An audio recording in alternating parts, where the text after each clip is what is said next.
tradição centenária da cultura popular brasileira.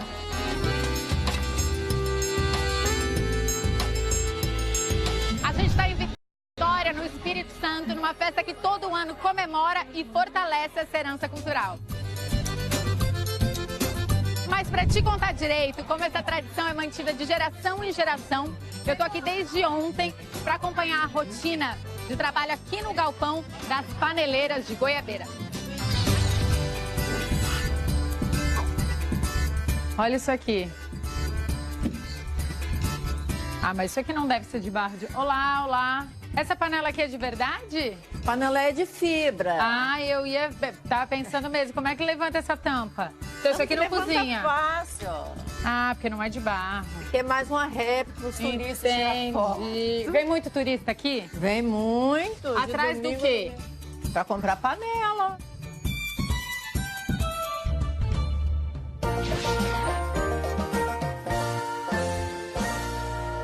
Então, essas panelas todas que estão aqui, foi a senhora que fez? Tudo foi o que fiz.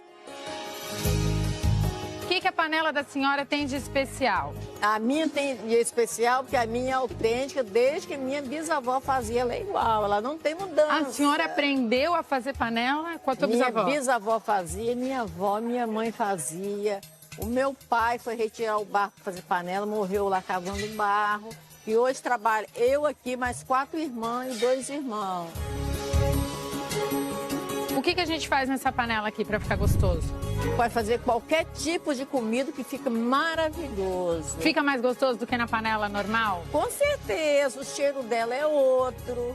A panela funciona como térmica. Você tira ela do fogo, ela fica 10 minutos fora do fogo cozinhando, sem fogo fervendo. Quanto custa uma panela dessa? Uma dessa aqui tá R$30, baratinho. É mesmo? Muito barato. E quanto tempo demora para fazer uma panela dessa? Porque a gente não faz uma, a gente faz sequência de 20 e 30 no dia. Dependendo do tamanho, a gente faz até 100 panelas no dia. Dona Berenice, posso entrar? Posso conhecer aí o resto da associação? A casa é sua. O que está acontecendo aqui? Esse daqui a gente pisa ele para tirar as impurezas dele. Vai tirar a pedra, a raiz. O barro chega essa coisa dura aqui, assim. E como faz para ele virar aquele barro molinho que parece uma massinha de criança? A gente vai molhando ele, só jogando água, né? Então vai manuseando, vai pisando para ele ficando mole e molhando. A gente não vai pisar o barro, a gente não pode pisar para ver como é que é esse processo? Assim. Cuidado, não pode... A gente bota com cuidado assim para não, né? Não respingar tudo. Isso. Aí a gente junta aqui, ó. Aí você pode pisar. Eles acharam que eu não ia pisar no barro. Ah.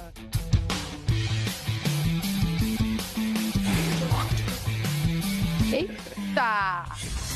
Eita! No fundo, esse trabalho é feito com o pé porque ele exige mais força. Obviamente, a gente com o pé consegue colocar toda a força, todo o peso do corpo. Consequentemente, a gente ganha mais força, meio para facilitar o trabalho, né? Onde que o barro tá duro, a gente vai tirando. Não tá? corta o pé, às vezes? Pedacinho Corta, de pedrinha? Às vezes você fura o pé. Aí faz o bolo de novo. Isso, junta tudinho de novo, aí. Essa bola que a gente tá fazendo agora, tá escolhendo juntos. Por quanto a gente consegue vender ela? Uma bola de barro? É. R$5 você vende. Obrigada por me ensinar aí o teu ofício. Óbvio. Tão nobre. Obrigadão, hein? Pensa no barro que gruda. Aí a pessoa não tem toalha, tem nada pra secar, nada pra limpar e uma história linda ainda pra conhecer. O que a gente faz? A gente vai.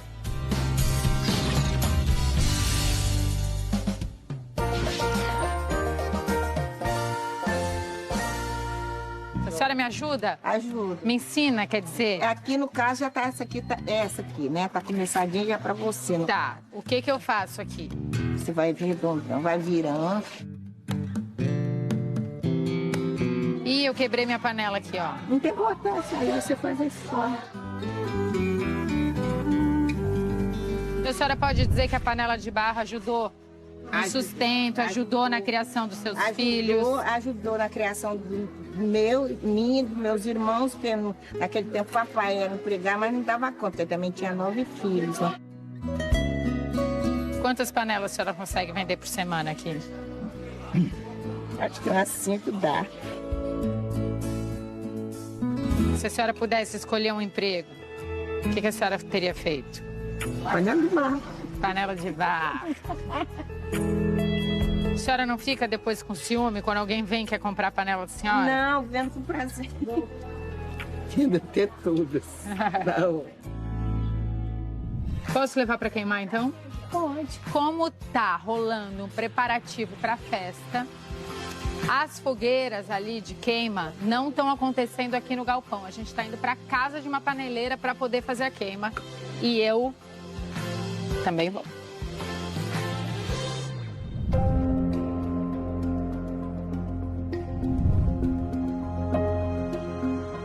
Meu Deus, a gente acabou de chegar aqui. É impressionante o calor que isso daqui emana. Essa brasa quente aqui é muito, muito, muito quente. Olá, muito prazer. Tudo bom, Mariana? Prazer. Olá. Oi, tudo bem, Mariana? Mariana, tudo bem? Prazer.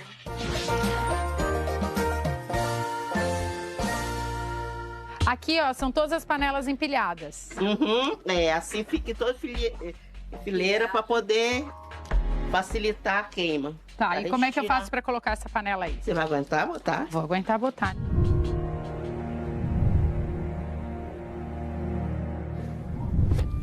Meu Deus, que quente. É só apoiar ali. É, só apoiar. Devagarzinho, pra não bater, pra não quebrar. Isso, agora... Sol, pode soltar, pode soltar. Meu Deus. E aí, deixa aí quanto tempo? Até ela ficar vermelha para dar o ponto de queimada a ela. Tem que ficar bem vermelhinho. Aí, depois que sai do processo, a queima é o último processo, não? A queima é o último processo. O último processo. E por que ela fica preta assim depois que sai porque- vermelha da brasa? É porque passa o tanino. Aqui, ó.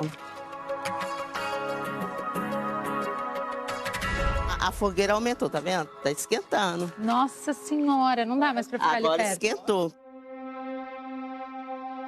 Mas não usa nenhum material de proteção, não usa nada, Não, é a gente assim. não usa nada, nada, nada. E isso foi aprendido de geração a geração, Geração, e é. sempre foi assim. Sempre foi assim. Eu sempre queimei panela aqui no meu quintal. E o verão tem vezes que eu nem aguento nem ficar sentada ali, que eu sento ali O processo é esperar queimar. queimar. Então, tempo é o tempo. Então, a gente senta e espera. Tem que dar o tempo Tá bom. da queima.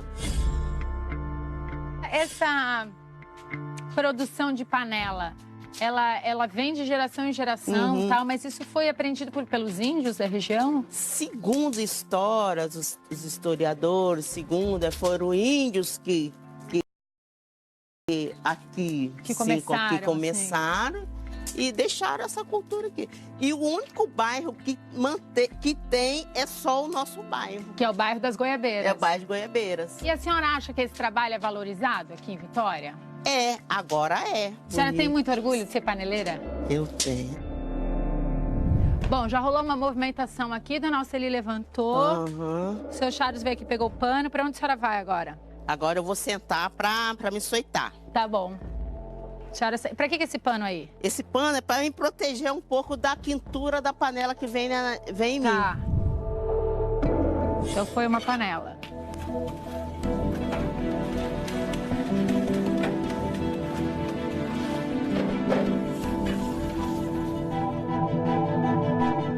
Esse aí é o toicinho que a senhora tá passando. É, esse aqui é pra ela...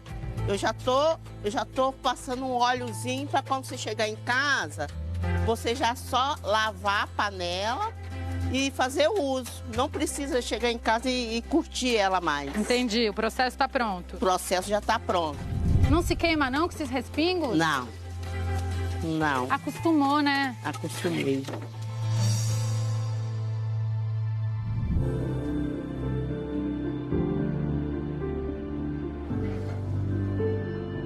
Quantas panelas a senhora queima por dia aqui?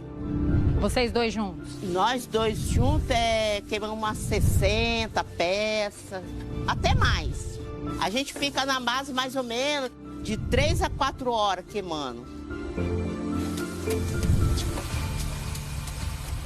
Essa é a panela que eu trouxe, né, dona Alceli? Essa aqui é Essa eu posso fazer? Hein? Posso fazer? Você quer açoitar ela? Tu acha que eu consigo? Não dá pra você colocar outra roupa, uma blusinha, não?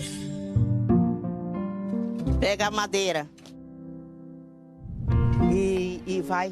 Tô vai até com um pouco de medo, gente. Não, você não precisa nem mexer nela. Pode bater, ela gosta de apanhar mesmo. É muito quente. Agora eu quero ver você virar a panela pra você açoitar ela por dentro. Não vira. Falta mais uma práticazinha. A madeira você vai segurar aqui e você vai bater com a panela. Rola até uma tensão aqui nesse momento. Mas é lindo poder acompanhar esse processo, saber que isso vem de geração em geração, que isso cuida do sustento de tantas famílias. É isso. E saber que dessa panela aqui resulta em momentos de confraternização, momentos felizes, é o momento da tal muqueca, é o momento da comida, é o momento que as pessoas, as famílias socializam. É isso mesmo. Então, agora eu vou deixar vocês trabalhando e a gente vai se encontrar na festa amanhã. Dona Alceli, obrigada. A história... Chetes, 17 anos depois. O ex-prefeito de Santo André, cidade do ABC Paulista, foi assassinado em 2002. Tudo isso porque o publicitário Marcos Valério, condenado no mensalão do PT, disse em depoimento à polícia de Minas Gerais que Lula é um dos mandantes do crime. Um publicitário que sacudiu a política brasileira em 2005, durante as denúncias do mensalão. Marcos Valério foi condenado a mais de 50 anos de prisão por pagar propina a parlamentares que compunham a base de apoio do governo do ex-presidente Lula. Agora, o mesmo personagem está de volta e pode trazer mais uma peça para o Ministério Público esclarecer um crime que até hoje é controverso. O assassinato do então prefeito de Santo André, Celso Daniel. Em janeiro de 2002, Celso Daniel foi sequestrado depois de jantar na capital da campanha do PT na eleição de 2002. Na época, Sombra passou a ser o principal suspeito. Ele teria planejado o assassinato porque o prefeito queria pôr um fim no esquema de cobrança de propinas de empresas de transporte em Santo André. Sombra sempre negou o crime e morreu de câncer em 2016. A polícia concluiu a investigação como crime comum e apontou como responsável uma quadrilha da região especializada em sequestros. A família de Celso Daniel nunca acreditou nessa versão. Um crime de mando, planejado, de uma espécie de máfia que se instalou na prefeitura. E aí isso precisa ser investigado. O Ministério Público de São Paulo reabriu no ano passado a investigação sobre a morte de Celso Daniel. Os promotores nunca concordaram com a tese da polícia de que o assassinato do prefeito foi um crime comum de sequestro. Os depoimentos de Marcos Valério fazem parte dessa nova investigação, conduzida aqui por Roberto Vider Filho, promotor que atuou no caso na época. O processo corre em segredo de justiça. A Record TV teve acesso ao depoimento prestado por Marcos Valério à Polícia de Minas Gerais. Valério disse que em reunião com João Paulo Cunha, então presidente da Câmara dos Deputados, tomou conhecimento da profundidade e da extensão das ameaças ao então presidente Lula, ao ministro José Dirceu e a Gilberto Carvalho. O deputado professor Luizinho havia relatado detalhes sobre a morte de Celso Daniel e a existência de um dossiê sobre as arrecadações ilícitas que eram feitas pelo Partido dos Trabalhadores na Prefeitura de Santo André. Valério disse que, ao participar de uma reunião com Ronan Maria Pinto, Silvio Pereira e Breno Altman, Ronan deixou bem claro que não iria responder pelos fatos sozinho e que iria apontar Lula como mandante da morte do prefeito. Marcos Valério disse ainda que, após 2005, Lula indicou seu homem de confiança, Paulo Okamoto, para intermediar um diálogo e que, durante uma discussão, Okamoto o ameaçou, dizendo que havia muitas pessoas no PT que desejavam que fosse feito com ele o mesmo que fizeram com Celso Daniel. E que esse incidente deixou claro que havia um envolvimento da cúpula do PT e do presidente Lula na morte do prefeito. Em 2016, Marcos Valério já tinha falado sobre o caso Celso Daniel em depoimento à Justiça Federal do Paraná. Ele revelou a conversa que teve com o então secretário-geral do PT, Silvio Pereira, a respeito da suposta chantagem que Ronan Maria Pinto estava fazendo à cúpula do PT. O termo certo é chantagem mesmo. Mas o senhor ouviu isso do senhor Silvio Pereira ou deles? Não, senhor. Ouvi do senhor Silvio Pereira, não do senhor Ronan, do senhor Silvio Pereira. E a primeira conversa dentro do Sofitel Hotel, na lanchonete do lado de fora, foi explícito isso, que os ministros José Disseu, o presidente Lula e o senhor Gilberto Carvalho estavam sendo chantageados. O empresário Ronan Maria Pinto foi preso em 2017 pelo envolvimento no esquema de corrupção do setor de transportes de Santo André. Marcos Valério falou também sobre o contrato de empréstimo assinado entre o Grupo Chaim e José Carlos Bunlai, amigo do ex-presidente Lula. O dinheiro seria para pagar Ronan Maria Pinto, que logo depois comprou o jornal Diário do Grande ABC.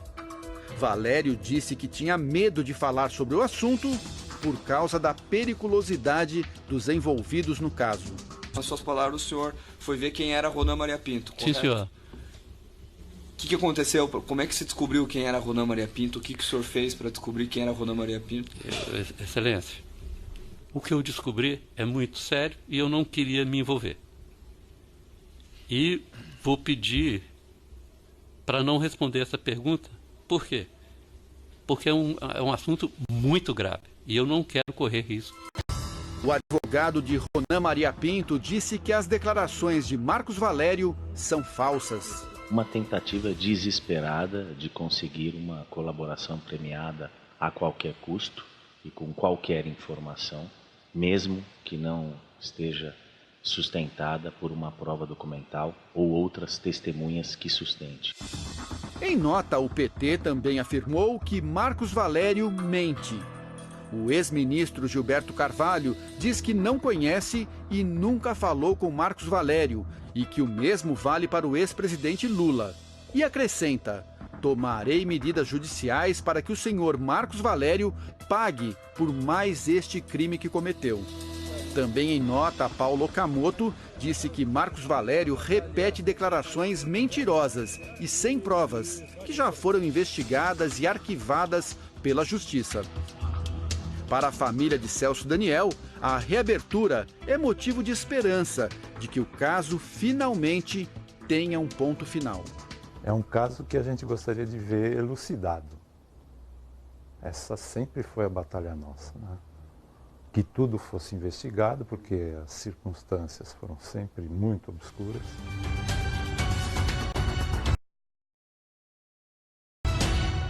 O Márcio driblou os problemas, superou as dificuldades e hoje está com as malas prontas para estudar em Harvard, uma das mais conceituadas universidades do mundo. Que demais, hein? Marcinho, como ele é chamado, vai ser médico. E você quer saber como ele chegou lá? Eu garanto, não foi nada fácil. Tá de visita aqui?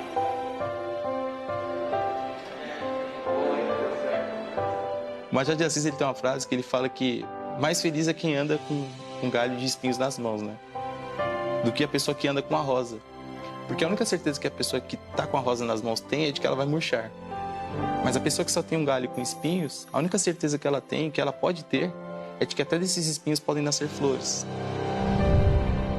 Num ambiente hostil, desabrochar é mais difícil. Eu tô aqui já há 3 dias sem comer. E eu falei assim, filho, por que você não me falou? Senhor, não é isso que a gente queria para essas crianças. Medicina é um curso principalmente de elite.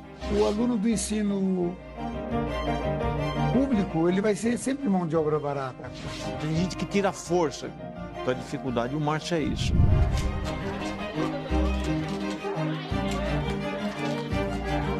Viver em periferia, a gente tem que escolher viver o sonho ou escolher a sobrevivência. Itaquera, zona leste de São Paulo.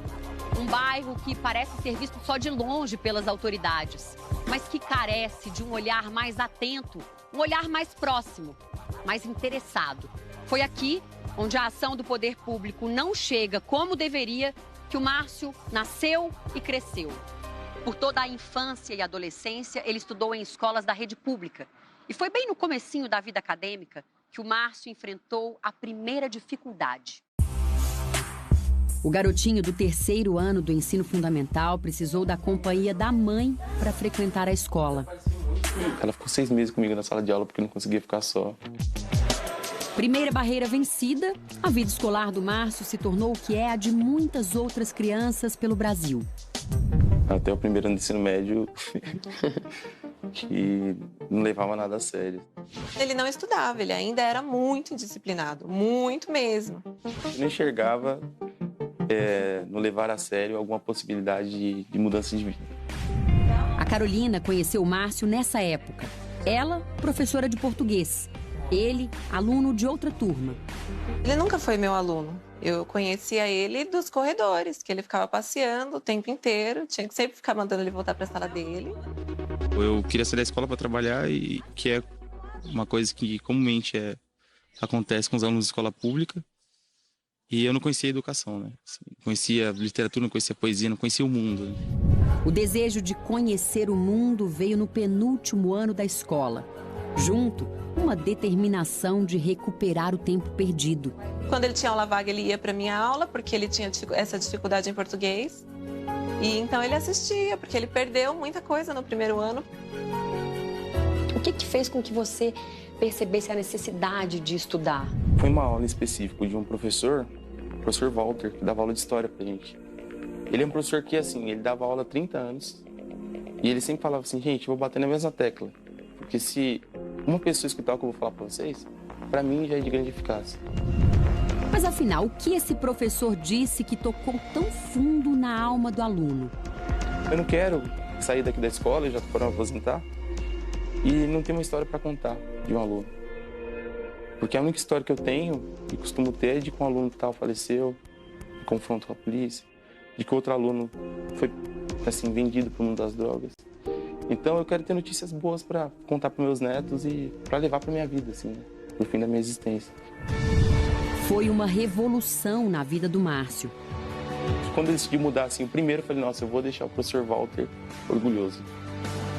E eu não sei se deu certo. Mestre e aluno nunca mais se viram desde a formatura no ensino médio. Mas a gente foi atrás e encontrou o professor Walter lá em Minas Gerais. Márcio, ele assimilou muito isso para ele. O Marcinho, pós-revolução interna, tinha um grande sonho. Ele veio falar que queria fazer vestibular, que tinha interesse em fazer medicina. Mas tinha também uma enorme defasagem. Tinha um grande problema de linguagem de escrita e de compreensão de texto. Aí eu falei para ele, então tem um cursinho que vai ser perfeito para você, que é na Faculdade de Medicina, dado por alunos de medicina, é gratuito.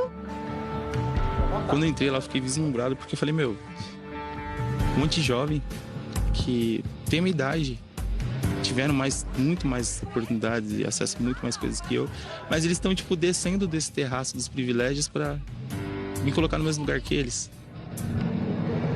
E aí meu primeiro cursinho foi, aprender a ler, praticamente.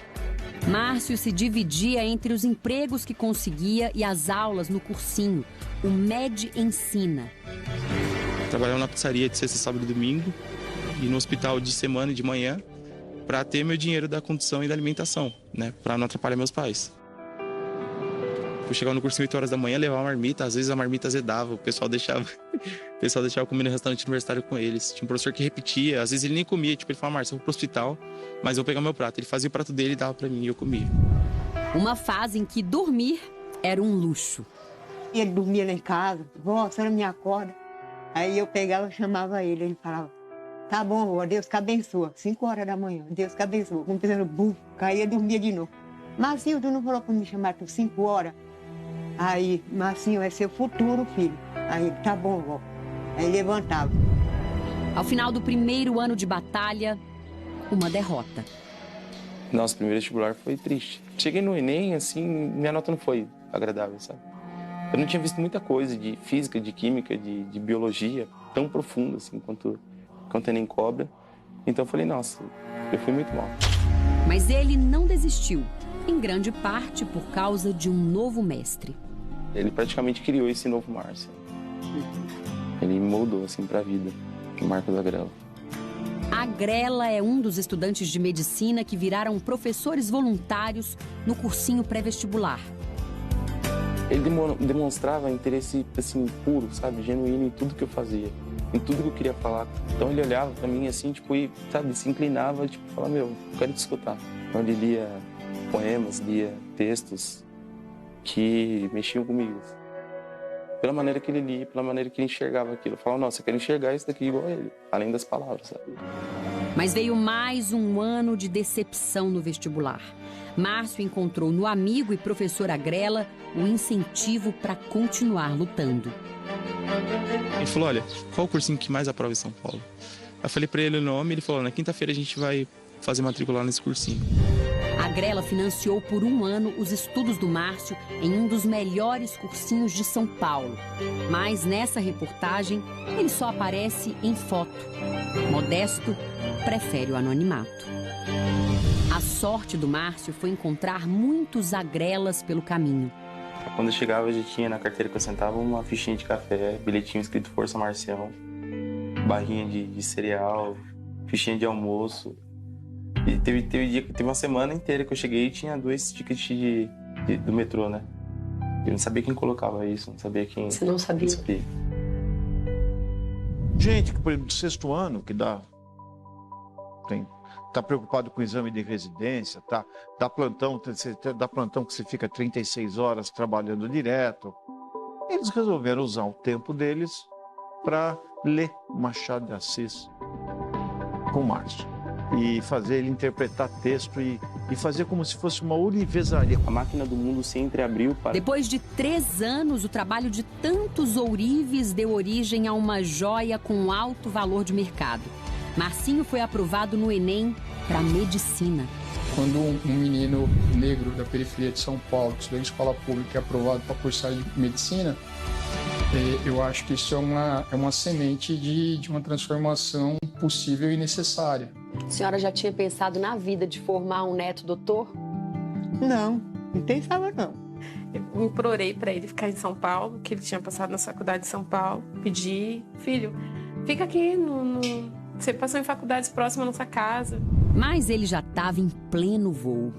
Eu tinha fé de que a Universidade Federal poderia, sabe, me desenvolver um pouco mais, conhecer um pouco do conceito de universidade, ter contato com ideias diferentes. Agora, o filho da dona Edilene, neto da dona Jaci, está no 2º semestre de medicina na Universidade Federal de Uberlândia. É um exemplo de resiliência e superação. E ele aproveitou as oportunidades, né? E a gente tem a satisfação de ter o Márcio aqui como estudante do curso de medicina. Mas os problemas não acabaram. Ele agora enfrenta uma nova batalha para se manter por lá. Teve um dia que ele ligou para mim e falou assim, mãe, eu não queria comentar com a senhora, mas eu tô aqui já há 3 dias sem comer. Nenhuma dessas dificuldades apaga no Márcio a vontade de aprender. Na 7ª semana de aula, eu fui falar com um professor meu, que ele dá aula fora do país. E eu falei, professor, tem possibilidade de fazer intercâmbio com o senhor? Como o senhor dá aula fora? Aí ele falou assim pra mim, ir pra fora demanda condições materiais e intelectuais. Aí eu falei, eu não tinha nenhum dos dois. A negativa do professor em Uberlândia ecoou longe. Chegou aos ouvidos de um pesquisador da USP. Como eu coordenei, montei uma parceria da Faculdade de Medicina da USP com a Harvard, onde a gente manda alunos para passar um ano em Boston, quando eu li aquilo, eu falei, ele merece ir. Aí passou a ser, o problema ser conseguir o financiamento. Para se manter em Harvard, uma das maiores universidades do mundo, por um ano, o Márcio precisa de pelo menos R$80 mil. O jeito que ele encontrou foi fazer uma vaquinha pela internet. Eu tô desesperado por dentro, mas eu tô tipo, o Márcio de fora tá acalmando o Márcio de dentro. Falou, Márcio, vai dar certo, calma. Tá bom, vai dar certo. Já deu certo, Márcio. Harvard vai guardar uma das melhores mentes aí para aprender lá. A educação transforma. E pra mim, transforma mesmo. O Márcio é uma pessoa incrível. Obrigado. É incrível. Ah, lembra o professor Walter, aquele que desafiou o Márcio lá no começo? Ele manda um recado direto pro ex-aluno. Como você acreditou até agora, continue acreditando. E o professor, ele apenas te ajudou. Mas o agente principal dessa mudança foi você sabe disso. A senhora vai ficar com saudade dele um ano fora? Eu fico. Eu já sinto saudade dele. Aí, quando ele liga, e aí, vó? Tá tudo bem, tá, filho? E você? A avó te ama, a avó morre de saudade de você, eu também te amo. Aí ele fala, estamos juntos. Deve ter milhares, talvez de Márcios espalhados pelo Brasil. É que não tem chance num país injusto, desigual. Dentre todos esses Márcios, um acompanha de perto essa batalha. É o irmão dele. Você vai fazer o vestibular esse ano? Sim. Para medicina? Medicina. Uhum. Quer ser médico? Médico. Não só médico de carne, mas médico de almas também, né? O futuro do Brasil